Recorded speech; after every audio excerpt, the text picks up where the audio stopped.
Hi everybody. Last week we had a dog show in Kitchener, Ontario at Bingham's, the Wildwood Kennel Club. It was a 4-day event over Canada's Thanksgiving weekend, and it had unlimited entry, so it had a big entry for us anyway. And it seemed like everything we tried, somebody complained and the protocols changed. Dean Dennis, who was in charge of it all, my hats go off to Dean, because Dean really worked very hard all weekend long to pull off this event. We changed venues, he did everything he could to make it work for us, and then we got into a more restrictive protocols where we had to line up. It was a lot of work. But it seemed every time they changed the protocols, Dean would call a meeting and we'd all get together and we would find a way to jump those hurdles and make sure the show happened.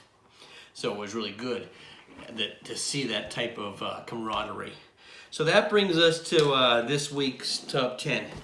It was compiled by the Home Office in Copaconk, Ontario. The top 10 reasons why the dog community is really a family. Number 10, everybody knows everybody else's business. Number 9, we may argue, but when somebody's in trouble, the rest of us have their back. Number 8, we accept anyone. Number 7, there's always some kind of drama going on. Number 6, someone is always getting grounded. Number 5, there's always that one weird aunt that we think is crazy. Number 4, no matter what, there's always one troublemaker, if not more. Number 3, jealousy rears its ugly head, just like in the Brady Bunch. Marcia. Number 2, instead of a dog show, we could call it Peyton Place.